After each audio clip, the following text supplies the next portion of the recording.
नमस्कार दोस्तों, स्वागत है आपका यूट्यूब चैनल एबी टेक में। आज है 27 नवंबर 2021 और जान लेते हैं आज की महत्वपूर्ण खबरें। सबसे पहली अपडेट देखिए है कि भर्ती पदोन्नति संबंधी निर्णयों के लिए कार्मिक विभाग की सलाह जरूरी।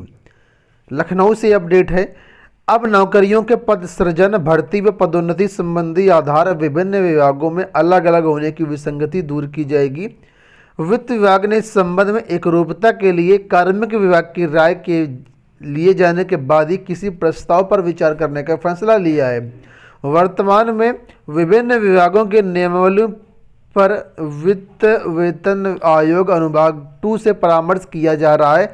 पद सृजन व पुनर्गठन संबंधी कार्यवाही व्यय नियंत्रण अनुभागों की अनुमति से ही हो रहे हैं। अपर मुख्य सचिव एसीएस वित्त एस राधा चौहान के मुताबिक नियमावली में परीक्षण में पाया गया कि एक ही स्तर के पदों की भर्ती व पदोन्नति आदि के आरकारी आधार विभिन्न विभागों द्वारा अलग अलग रखे गए हैं। तो ये तो बात सही है कि एक ही पद होता है, लेकिन उसके लिए जो प्रक्रिया होती है, आर्ता होती है, अलग अलग होती है। तो अब यहाँ पर बोला गया है कि इसको ठीक किया जाएगा और जो भी भर्ती होगी, जो भी पदोन्नति होगी, कुछ भी होगा, उसके लिए कार्मिक विभाग की सलाह लेना जरूरी होगा। देखिए लिखा है कि समान पदों की भर्ती व पदोन्नति के लिए आरकारी आधार भिन्न भिन्न होने से आ रही हैं मुश्किलें। एसीएस वित्त ने कार्मिक विभाग की राय लेने के बाद ही प्रस्ताव भेजने का दिशा निर्देश जो है वो दिया है। तो एक अच्छी अपडेट होगी, अच्छी बात होगी कि अगर ये ऐसा होता है तो। बढ़ते हैं अगली अपडेट की तरफ। यहाँ पर अपडेट है कस्तूरबा गांधी भर्तियों को लेकर के। संत कबीर नगर जिले में कस्तूरबा गांधी भर्तियों के लिए लिखा है भर्ती प्रक्रिया आज से शुरू होगी, यानी शुक्रवार से शुरू हो जाएगी, यानी कल से शुरू हो गई है। लिखा है इससे विद्यालय में शिक्षकों की कमी दूर होगी। लिखा है कि बीएसए दिनेश कुमार ने बताया कि पूर्णकालिक शिक्षिका के 15 पदों पर साक्षात्कार जो है 27 से लेकर के 30 नवंबर तक चलेगा। इसी तरीके से अंशकालीन शिक्षिका के 5 पदों पर साक्षात्कार 30 नवंबर से, रसोइयों के 2 पद पर साक्षात्कार 1 दिसंबर को होगा। उन्होंने बताया कि साक्षात्कार विकास भवन में आयोजित होगा। अभ्यर्थी 10 बजे विकास भवन पहुँचे। ठीक है, तो ये पूरी अपडेट यहाँ पर दिया गया है। और संत कबीर नगर जिले के फॉर्म भर चुके थे अभ्यर्थी पहले ही। अब यहाँ पर इंटरव्यू डॉक्यूमेंट वेरिफिकेशन के बारे में बताया गया है। चलिए बढ़ते हैं एक और अपडेट की तरफ। यहाँ पर अपडेट है उत्तर प्रदेश पुलिस में उप निरीक्षक गोपनीय, पुलिस सहायक उप निरीक्षक लिपिक एवं पुलिस सहायक उप निरीक्षक लेखा के पदों की भर्ती के बारे में। तो आप लोग जानते हैं इसकी परीक्षा निर्धारित है और कल 25 नवंबर को ये नोटिस जारी की गई है। और देखिए यहाँ पर दिया गया है कि जो आपकी परीक्षा है वो लिखित परीक्षा होगी, ऑनलाइन मोड से होगी, 4 दिसंबर से 5 दिसंबर के बीच होगी। 13 जनपद में परीक्षा होगी। परीक्षा की टाइमिंग भी दी गई है 9 से 12, 9:30 से 12 और 2:30 से 5। अब यहाँ पर लिखा है कि सभी अभ्यर्थियों की ऑनलाइन लिखित परीक्षा की तिथि, परीक्षा जनपद, नगर की सूचना पीडीएफ फाइल में भर्ती बोर्ड की वेबसाइट पर अपलोड कर दी गई है।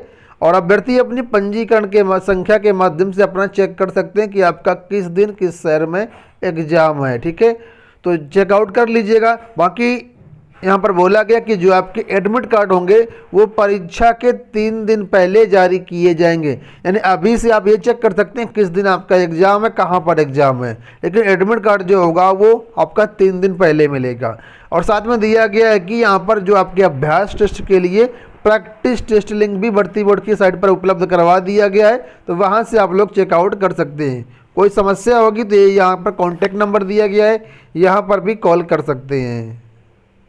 अगली अपडेट यहाँ पर एडेड इंटर कॉलेजों में प्रधानाचार्य भर्ती के बारे में चयन बोर्ड ने एक हलफनामा दिया है कोर्ट में। उसके बारे में लिखा है एडेड कॉलेजों को जनवरी में मिलेंगे 599 नए प्रधानाचार्य। प्रदेश के सहायता प्राप्त माध्यमिक विद्यालयों को जनवरी में 599 प्रधानाचार्य मिलेंगे। चयन बोर्ड ने हाईकोर्ट में चल रही अवमानना याचिका की सुनवाई के दौरान प्रक्रिया तेज करने की बात कही है। सूत्रों के अनुसार 31 जनवरी तक प्रधानाचार्य भर्ती 2013 की चयन प्रक्रिया पूरी कर ली जाएगी। एक स्कूल के 7 अभ्यर्थियों के हिसाब से 599 पदों पर 4193 अभ्यर्थियों का साक्षात्कार लिया जाएगा। वैसे तो एक दिन में 35 अभ्यर्थियों के हिसाब से साक्षात्कार 120 दिन में हो पाएंगे, लेकिन चयन बोर्ड ने प्रवक्ता भर्ती 2021 की तर्ज पर काम करेगा और कम समय में इंटरव्यू पूरा करने का लक्ष्य तय किया है, क्योंकि पहले ही 8 साल का समय लग चुका है। ठीक है, तो प्रधानाचार्य भर्ती 2013 को लेकर के मनीष कुमार तिवारी की ओर से हाईकोर्ट में याचिका दायर की गई थी। तो उसमें चयन बोर्ड ने हलफनामा दिया और 31 जनवरी तक ये भर्ती प्रक्रिया पूरी करने की बात कही। हालांकि इसकी प्रक्रिया 31 दिसंबर तक ही पूरी करनी थी, लेकिन 31 जनवरी तक जो है पूरी करने की बात की गई है यहाँ पर। चलिए बढ़ते हैं अगली अपडेट की तरफ। सीबीएसई बोर्ड को लेकर के अपडेट है, लिखा है OMR सीट स्पीड पोस्ट से भेजी जाएंगी। 12वीं के मुख्य विषयों की परीक्षाएं 1 दिसंबर से शुरू होनी है। केंद्रीय माध्यमिक शिक्षा बोर्ड की 1 दिसंबर से शुरू होने वाली 12वीं के टर्म 1 की परीक्षा के लिए परीक्षा सेंटरों पर OMR सीट स्पीड पोस्ट भेजी जाएंगी। इसके लिए बोर्ड कुरियर का भी सहारा लेगा। परीक्षा के सिस्टम को फुल प्रूफ बनाने के लिए बोर्ड ऐसा करने जा रहा है ताकि किसी प्रकार की गड़बड़ी ना होने पाए। अगली अपडेट यहाँ पर दोस्तों है एडेड इंटर कॉलेजों में क्लर्क भर्ती के बारे में। माध्यमिक विद्यालय में क्लर्क भर्तियाँ किस तरीके से होंगी उसकी पूरी नियमावली कल जारी कर दी गई है। ठीक है, एलिजिबिलिटी क्राइटेरिया क्या होगी, सिलेक्शन प्रोसेस क्या है, एज लिमिट क्या है, मेरिट कैसे बनेगी, सारा A to Z प्रोसेस जो है वो जारी कर दिया गया। इसका हमने डिटेल्ड वीडियो कल बनाया हुआ है, चैनल पर जाकर के आप लोग डिटेल्ड वीडियो देख सकते हैं। फिलहाल यहाँ पर कुछ चीज़ें मैं आपको बता देता हूँ। देखिए लिखा है वित्त पोषित स्कूलों में चयन प्रक्रिया निर्धारित है।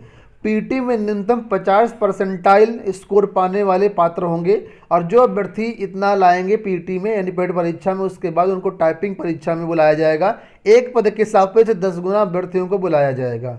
टाइपिंग परीक्षा होगी, टाइपिंग परीक्षा में जो क्वालिफाई होंगे फिर पीटी के मेरिट के आधार पर मेरिट बनेगी और उसके बाद फिर 3 गुना अभ्यर्थियों को बुलाया जाएगा इंटरव्यू के लिए। और जब इंटरव्यू हो जाएगा तो फिर आपका जो है फाइनल मेरिट बनेगी। फाइनल मेरिट में जो है 80% आपके पीटी परसेंटाइल के स्कोर को जोड़ा जाएगा और 20 जो नंबर होगा 20% नंबर जो होगा वो आपका उसके हिसाब से जोड़ा जाएगा इंटरव्यू के आधार पर। फाइनल मेरिट इस तरीके से बनेंगे और इसके बाद यहाँ पर चयन किया जाएगा। ठीक है, बढ़ते हैं अगली अपडेट की तरफ। यहाँ पर प्रधानाचार्य राजकीय इंटर कॉलेज की भर्ती को लेकर के अपडेट किया गया है। लिखा है आयोग ने स्पष्ट की प्रधानाचार्य भर्ती की आयु सीमा।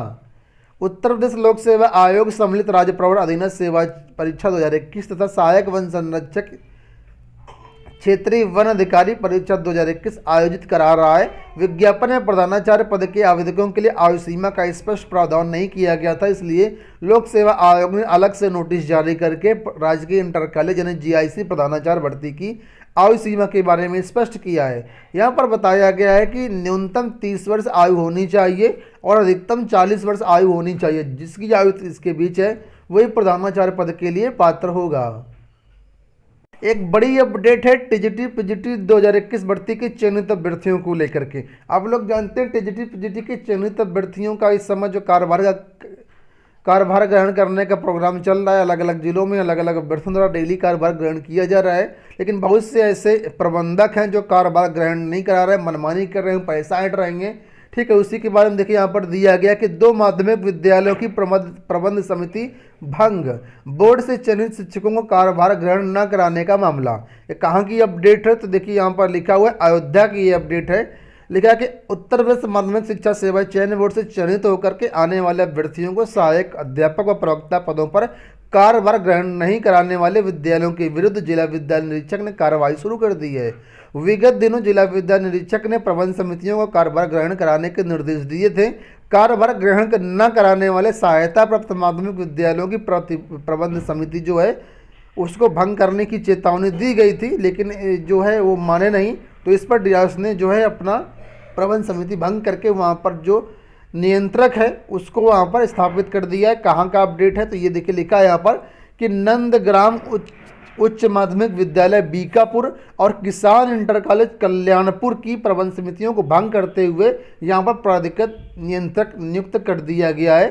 ठीक है, तो ये एक बड़ी अपडेट यहाँ पर है। तो इसी तरीके से जो भी विद्यालय हैं जहाँ पर भी सीट होने के बावजूद टहलाया जा रहा है, आपको कार्यभार ग्रहण नहीं करवाया जा रहा है, तुरंत आप लोग DIOs के बताएं, उस पर कुछ ना कुछ एक्शन जरूर होगा। साथ में जो वहाँ पर शिक्षक संघ है उनको भी अपनी बात जरूर बताएं। आशा करते हैं वीडियो पसंद आया होगा। इस वीडियो में इतना ही, धन्यवाद।